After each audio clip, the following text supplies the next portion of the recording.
A pregnancy that should have been impossible. There was a moment that changed everything, an ordinary, forgettable Monday morning. My wife, Rachel, had just left for work, and I was getting ready for another routine day.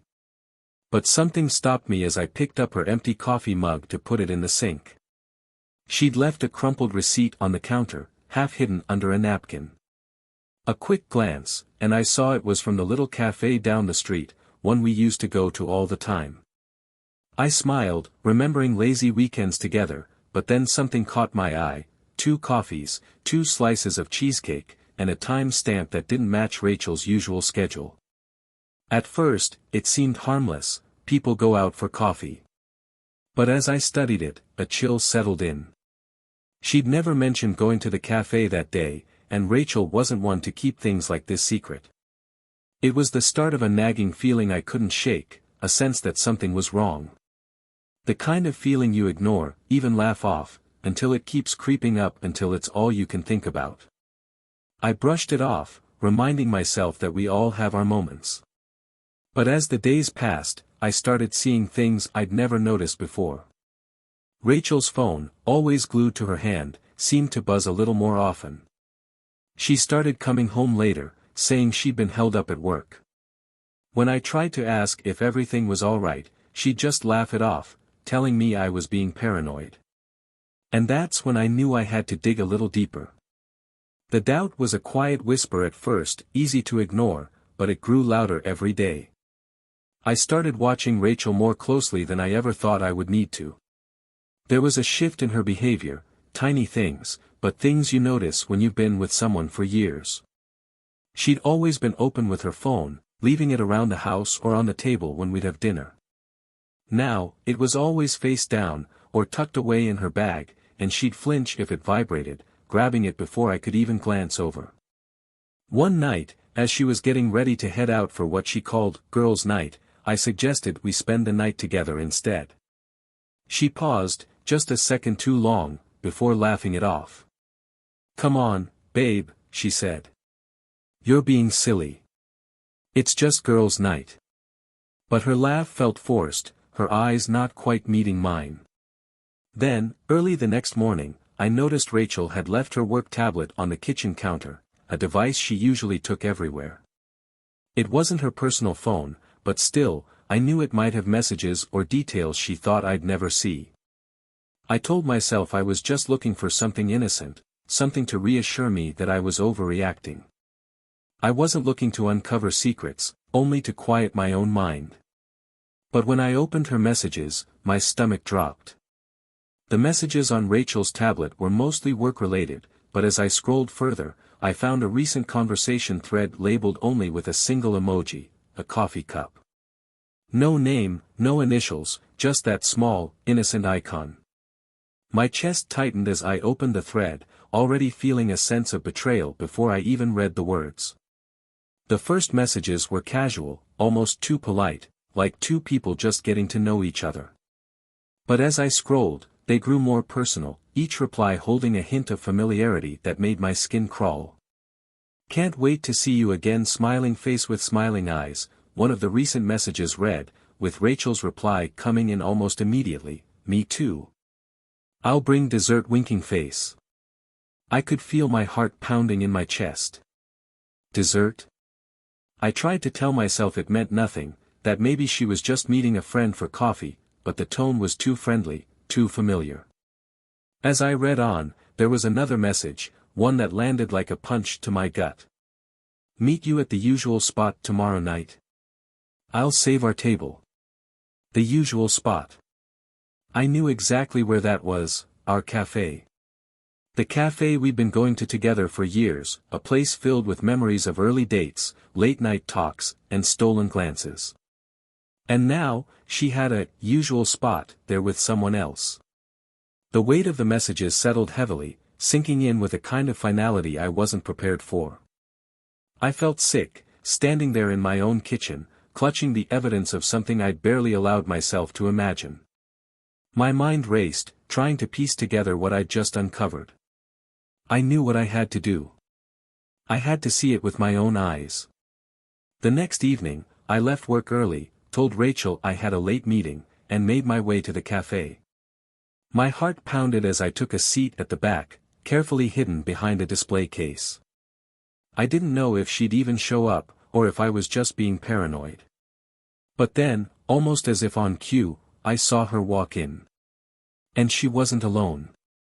Rachel strolled through the door, her expression bright and animated, smiling in a way that I hadn't seen in months. She looked happier than she had with me in a long time, and that realization cut deeper than I expected. And then I saw him, a tall guy with dark hair, wiping down a table as he greeted her. The cafe's waiter. He leaned in close, murmuring something that made her laugh and place a hand on his arm. They sat together, leaning in, their heads close. The familiarity between them was undeniable. And then, like it was nothing, she reached across the table, her fingers grazing his as they shared a laugh. I sat there, watching, feeling like the world around me had slowed to a painful crawl. This was it, the proof, right in front of me, as casual as a morning cup of coffee. I sat there, heart pounding, my fingers gripping my phone. The anger and hurt pulsed through me in waves, but I tried to stay calm, to think clearly. If I wanted her to admit this, I had to let her trap herself in the lie. My fingers moved almost mechanically as I typed out the message, "I'm home." "Where are you?" I watched her across the room, the light from her phone illuminating her face as she read my text. I could see her hesitate for just a second, glancing sideways at the waiter as she tapped a reply. My phone buzzed in my hand. I opened her message. "Hey, sorry, work's crazy tonight. I'll be home a little late, but don't wait up." It was almost laughable. Here she was, only a few feet away, texting me as if she were still at her office, as if the very place where we'd spent countless mornings together meant nothing. Taking a deep breath, I lifted my phone, angling it just enough to capture them in the frame. They looked almost like any other couple, two people enjoying each other's company, laughing over a shared secret. I snapped the photo, my heart feeling as heavy as the betrayal I was staring at. As I lowered my phone, I glanced at her one last time, the image burning itself into my memory. Then, without another word, I turned and left the cafe, walking out into the cold night, each step taking me farther from the life I thought I knew. That night, I lay awake, staring at the ceiling in the dark, my mind racing with everything I'd seen. I needed proof, something undeniable. I knew Rachel would keep lying if I confronted her with just that one photo from the cafe. So, I decided to take things a step further. The next day, while Rachel was at work, I set up a small hidden camera in our bedroom, carefully positioning it so it would capture the whole room. My hands shook as I adjusted the angle. This wasn't something I'd ever imagined doing, but the thought of seeing the truth, of having the undeniable evidence I needed, kept me going. When Rachel got home that evening, I had the act ready. I told her I'd been called out of town for a business trip and would be gone for a couple of days. She barely blinked, just nodded with an absent smile, like she was already planning her next move. I forced a smile back, pretending everything was fine, feeling a bitter satisfaction at her easy acceptance of my absence. After packing a small suitcase, I left the house and drove to my brother's place across town. I told him I'd had a last-minute change in plans and needed to crash with him for a couple of days. He didn't ask many questions, sensing something was wrong but not pressing me for details. Settling into the guest room at my brother's, I pulled out my laptop, knowing that all I could do now was wait and watch. That first night, I sat at my laptop in my brother's guest room, watching the live feed from the camera. Nothing happened for hours, just the empty, quiet stillness of my own bedroom. Eventually, the exhaustion caught up with me, and before I knew it, I drifted off, the soft glow of the laptop screen flickering as I fell into a restless sleep. The next morning, I woke up groggy and bleary-eyed, barely having the energy to process anything. I quickly packed up my things and headed to the office, pushing the night's events to the back of my mind. The whole day, my mind was torn between the sinking dread of what I might find and a twisted sense of relief that, at least for now, I didn't know the worst of it. After work, I went back to my brother's place. I hadn't checked the camera feed since I'd fallen asleep, but part of me wanted a break from the constant tension. Maybe that's why, when my brother suggested we call a few friends over to hang out, I agreed almost too quickly. It was the first time in days I felt any sense of normalcy, a chance to laugh, forget, and just let the stress slip away, even if only for a few hours. We spent the night catching up, playing cards, sharing drinks, and trying to keep things light. For a brief moment, I felt like my old self again, free of the gnawing suspicion that had taken over my life. But in the back of my mind, I knew that the camera was still recording, capturing every second of whatever was happening back at my house. And as much as I tried to ignore it, I knew that, sooner or later, I'd have to face whatever was on that footage. When I finally returned home, it was late afternoon, 2 days after I'd told Rachel I was leaving on my so-called business trip. The house was empty and still, a quiet that felt strange, even eerie.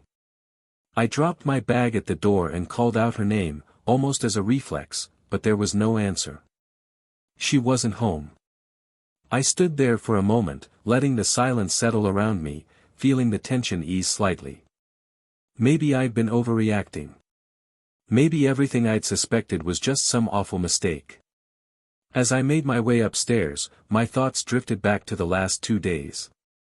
The night with my brother and our friends had been a welcome break, a chance to feel like myself again, away from the constant suspicion that had taken over my life. Part of me wanted to cling to that feeling, to let go of the doubts and believe that everything was fine. But I knew I couldn't ignore the nagging feeling that had brought me this far. I sat down at my desk, pulled out my laptop, and opened the feed from the hidden camera. My heart was pounding again, the way it had when I'd first set up the camera. I clicked on the recordings, prepared to go through them moment by moment, hoping I wouldn't find anything to confirm my worst fears. The footage began to play, the screen showing the familiar sight of my empty bedroom. Hours passed on the recording, the light shifting as day turned to night, and then back again as the sun rose. There was nothing. No movement, no sounds. Just an empty room, still and untouched. I scrubbed through the footage, fast-forwarding through each hour, my anticipation gradually shifting to relief. After 2 days of footage, it was clear, no one had been in our bedroom. Rachel hadn't brought anyone into our home while I was gone. I felt my shoulders relax, a sense of calm washing over me for the first time in days. Maybe I'd let my imagination get the best of me. Maybe Rachel was telling the truth, and I'd just been too paranoid to see it. I wanted to believe that. But a small, insistent voice in the back of my mind refused to let go. Maybe they'd just been careful. Maybe they'd stayed out of the bedroom, knowing it was too risky. I thought back to that cafe, to the easy way she'd leaned into that waiter, the way they'd held hands and laughed like they shared something special. Something private. With a sinking feeling, I realized I couldn't let it go yet.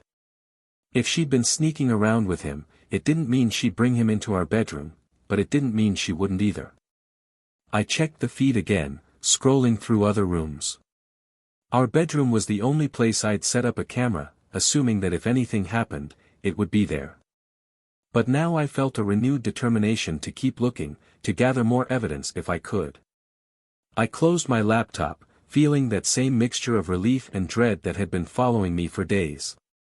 I wanted to believe Rachel was innocent, but that memory of her at the cafe lingered, refusing to let me rest. It had been a week since I'd come back from the business trip that was really a 2-day stay at my brother's place. I'd watched the hidden camera footage, gone over everything I could, and found nothing to prove Rachel was doing anything wrong. But as much as I wanted to believe it was all in my head, that night at the cafe kept replaying in my mind. Her warmth, her laughter, the way she touched the waiter's arm like he was someone special to her.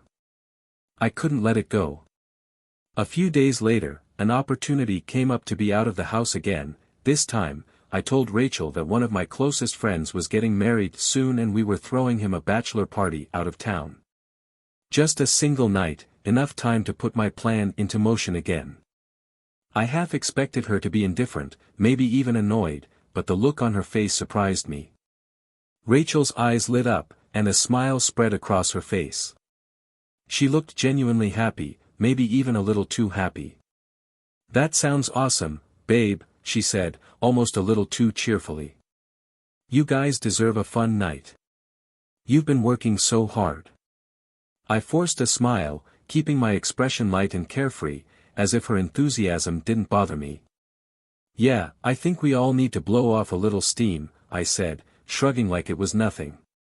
But in the back of my mind, I couldn't ignore how easily she seemed to embrace the idea of me being away for the night. The night finally arrived, and I made sure to play my part. I packed a small bag, talking to her casually about the bachelor party plans, making a show of saying I'd be home early the next morning, and reminding her to have some time to herself. She waved me off with a smile, telling me to go have a blast and enjoy the night. As I walked out the door, her enthusiasm still lingered in my mind, making the knot in my stomach tighten. This time, though, I was ready. I'd taken the day off, and instead of going to my friend's bachelor party, I went back to my brother's place and set up to monitor the feed from my laptop. But this time, I'd been more thorough. I'd added 2 additional cameras in the house, one in the living room and one in the kitchen, places where Rachel might bring someone, even if she was careful about keeping them out of the bedroom. I logged into the feed, my heart racing as I watched the empty rooms in real time, waiting, wondering if tonight would finally reveal the truth.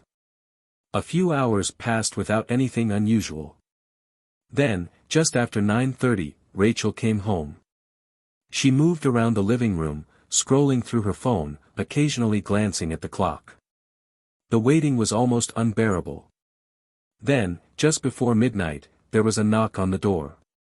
I watched Rachel as she moved to open it, smoothing her hair, checking her reflection in the hall mirror before she turned the handle. I held my breath, feeling a chill run through me. When the door opened, I saw him, the same guy from the cafe, the waiter. He stepped in with a grin, leaning close to say something that made her laugh as she led him further into the house. Watching them together in my own home felt surreal, like something out of a nightmare I couldn't wake up from. As they made their way to the living room, chatting like it was the most natural thing in the world, I felt my stomach twist. She was laughing, relaxed, comfortable, like they'd done this 100 times before. I could only sit there, my eyes glued to the screen, trying to process what I was seeing.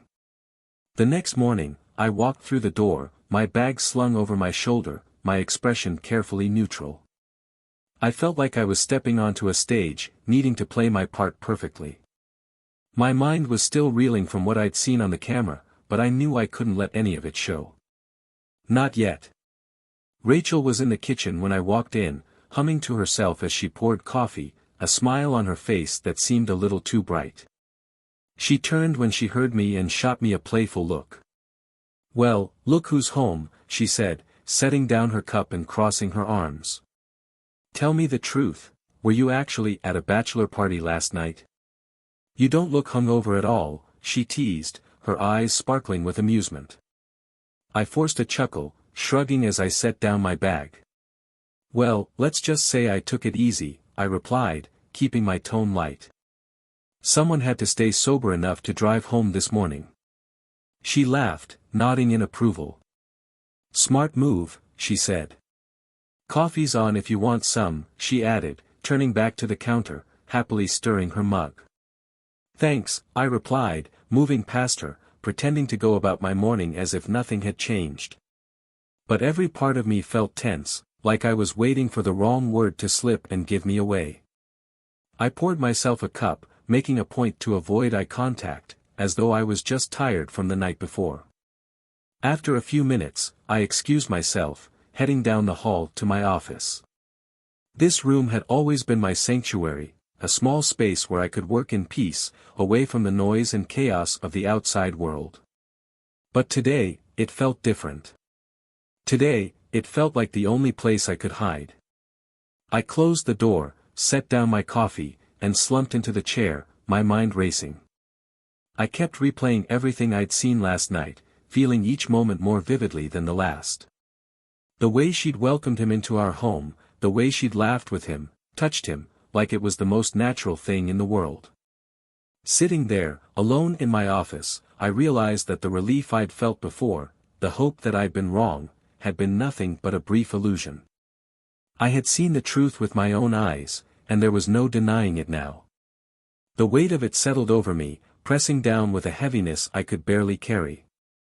I knew I couldn't confront her yet, it would be too easy for her to deny everything.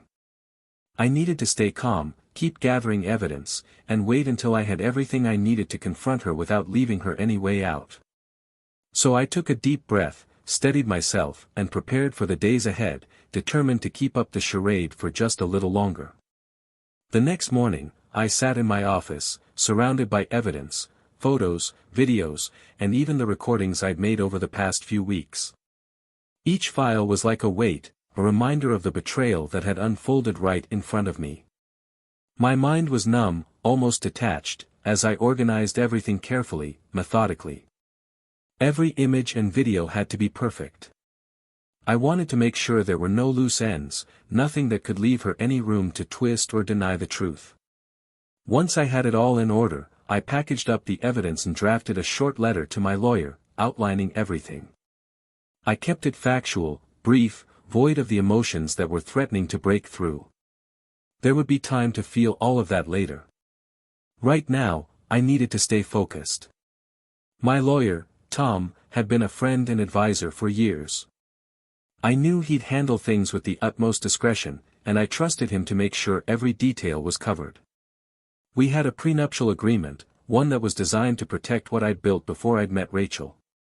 But now, as I stared at the package in my hands, I realized that wasn't enough. I didn't just want out, I wanted her to walk away with nothing. No comfort from my hard work, no access to the life she'd been willing to risk so easily. I drove to the post office, the package tucked tightly in my grip, feeling the weight of each step. Dropping it off felt surreal, like an irreversible decision, but I reminded myself it was the only path forward. I handed it over to the clerk, watching as it disappeared from view, sealing the finality of what I'd started. It was out of my hands now, in Tom's.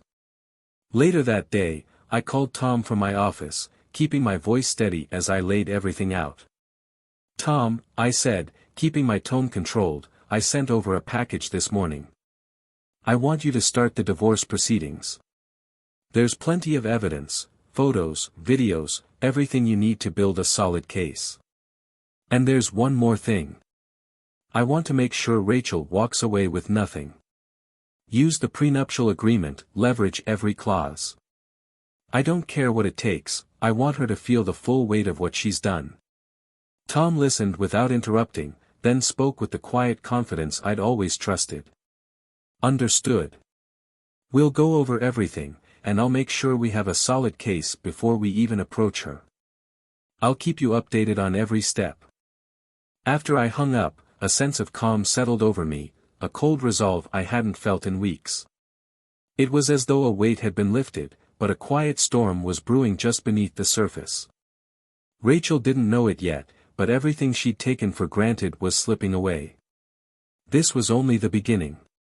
It was late in the afternoon, and I was sitting in my office, still coming down from the tension of the morning, knowing that I'd set everything in motion.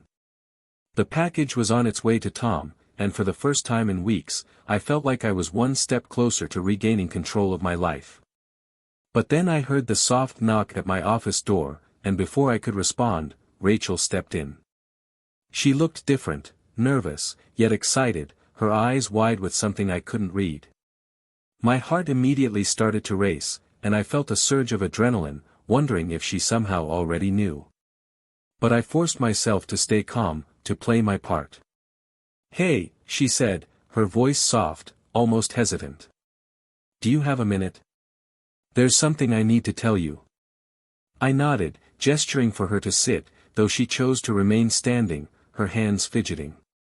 She took a deep breath, glancing at me with a tentative smile, and I could tell she was struggling to contain her excitement. Then, she blurted it out, her voice trembling. "I'm pregnant." I felt the words hit me like a physical blow. For a moment, I was paralyzed, unable to process what she'd just said. My mind went blank, my thoughts frozen, and all I could do was stare at her, trying to make sense of it. Pregnant. My wife was pregnant. Somehow, I managed to compose myself, though I felt like I was on the edge of shattering. I forced a smile, swallowing the bitterness that was creeping up my throat. "What, good news," I said, my voice barely a whisper, forcing each word to sound genuine, though it felt like they were slipping out of my control. I could see the joy in her eyes, the relief that I hadn't reacted with suspicion, and that twisted the knife even deeper. Rachel's smile grew, and she reached out to take my hand, her fingers wrapping around mine in a gesture that once would have felt warm, comforting. Now, it felt like a mockery. She was so close, so trusting, standing there with the life we'd planned together in her hands, and I knew everything she'd told me over the past weeks had been nothing but lies. "I knew you'd be happy," she said softly, her face lighting up with a smile I'd seen 1,000 times. "I know things have been a little off lately, but I thought this could be the new start we need." I nodded, managing to keep the smile on my face, though inside I was spinning, my thoughts racing with everything that her announcement meant. A new start. She thought that after everything she'd done, all it would take was a pregnancy to wipe it all away. She had no idea what was coming. "Of course," I replied, keeping my voice steady. "A new start. Just what we need." The words felt hollow, empty, but she seemed oblivious, too wrapped up in her excitement to notice the strain behind my forced smile. As she hugged me, my mind raced with questions, doubts, and the searing realization that this might be more complicated than I'd planned. After Rachel's announcement, I retreated back to my office, closed the door, and let myself sink into the chair, feeling the weight of what had just happened. Pregnant. She'd said it so lightly, so confidently, as if the whole betrayal would simply disappear in light of this good news. But I knew better. She didn't realize that the web of lies she'd spun was already unraveling. My hands were shaking as I dialed Tom, who picked up on the first ring. "Tom, it's me. We need to update the case," I said, my voice strained but resolute. "Everything all right?" he asked, his tone shifting to match the urgency in mine. "Rachel told me she's pregnant," I said, barely able to keep the bitterness from my voice. "And, no, a DNA test won't be necessary." There was a pause, and I could practically hear the gears turning in Tom's mind. "I assume this isn't possible." "That's correct," I replied. "In the documents I sent, there's a medical certificate confirming that that I can't have children. We'll want to include that in the materials." "Understood," he replied, sounding almost grim. "I'll make sure it's handled carefully. But be prepared, the court proceedings could get complex given this new development." "That's fine," I said, feeling a cold resolve settle over me. "Just make sure it's all airtight. I want nothing left to chance." Tom agreed, promising to prepare everything necessary. When I hung up, I took a deep breath, steeling myself. There was a part of me that wanted to confront Rachel then and there, to demand answers to the thousands of questions racing through my mind. But I knew that wasn't the plan. I had to be patient, let the truth come out in the way I'd set in motion. Days passed in uneasy silence. Rachel continued her act, oblivious to the reality I was building behind the scenes. Then, finally, it arrived, a letter, formal and imposing, bearing the court's seal. It was a summons, setting the date for the proceedings. I placed it where she'd be sure to find it. And now, all I had to do was wait for her reaction. I heard the gasp before I saw her. Rachel had found the letter, and the silence that followed it was thick, charged with disbelief. When I finally stepped out of my office, I found her standing in the hallway, the letter clutched tightly in her hand, her face a mix of shock and anger. "What is this?" she demanded, her voice trembling. "A court summons? Divorce? You can't be serious." I kept my face neutral, calm, not letting anything betray the months of frustration and betrayal that had built up inside me. "I am serious, Rachel." Her face flushed, and she held up the letter in disbelief. "How can you be serious?" she snapped. "I'm pregnant, for heaven's sake. And you know as well as I do what that means. The prenuptial agreement says that in the event of pregnancy, everything will remain with me." I kept my gaze steady, watching the confidence in her eyes, that smug satisfaction she clearly thought she held over me. Then I nodded, forcing a calm, almost casual smile. "Yes. Okay, dear. Let it be so." She looked taken aback, momentarily stunned into silence, no doubt trying to figure out why I wasn't breaking under the weight of her declaration. I saw her falter for a moment, and then she lifted her chin defiantly, as if trying to regain control of the conversation. She pressed on, her voice sharp and probing. "Why are you doing this? Have you met someone else?" I met her gaze, holding it for a beat too long, then shook my head. "No, Rachel," I said, letting each word sink in. "I haven't met anyone else." "Then why?" she demanded, her face contorting, searching for something she could hold on to, some sense that this wasn't slipping away from her. "Then why are you doing this?" I took a steadying breath, feeling the calm, cold honesty of the words I'd been holding back for too long. "Because," I said, my voice low but steady, "I simply fell out of love." She froze, and in that moment, I saw her confidence begin to crack. She'd expected a fight, an argument, anything to regain control. But instead, I'd given her the one thing she couldn't fight, the truth. The courtroom was hushed as Rachel's lawyer began his statement, his voice calm and smooth, rehearsed down to the syllable. He laid out his case with careful precision, emphasizing Rachel's pregnancy, and placed the prenuptial agreement before the judge with a flourish. According to their argument, her pregnancy guaranteed her rights to a share of everything I owned. He ended with a small, practiced smile in Rachel's direction, as if confident he'd just secured her victory. She sat there, upright and composed, her chin held high, still clinging to that last scrap of power she thought she had over me. Then my lawyer, Tom, stood, his demeanor cool and steady. He addressed the court simply, making no grand declarations, no dramatics. He placed our own documents on the judge's table, a stark contrast to Rachel's stack of files, and began a calm, clear refutation of each of her lawyer's claims. He explained, step by step, why the prenuptial agreement would not protect Rachel under the given circumstances. "Your Honor," Tom continued, "we have one final piece of evidence to present to the court. A video recording that speaks for itself." He turned to the clerk, who nodded and dimmed the lights, directing everyone's attention to the screen. In an instant, the courtroom filled with the unmistakable images of Rachel and the waiter, her lover, in our home, laughing together, touching in ways that needed no explanation.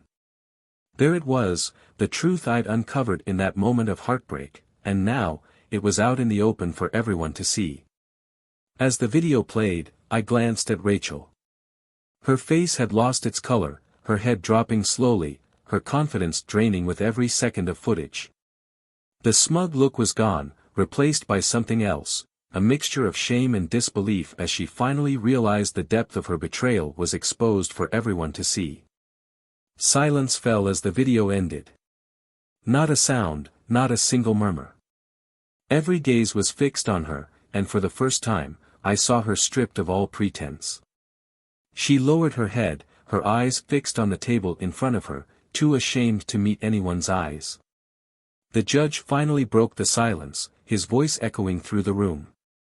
"That's enough. Stop the video." He looked at the stack of documents in front of him, flipping through each one, then up at Rachel's lawyer.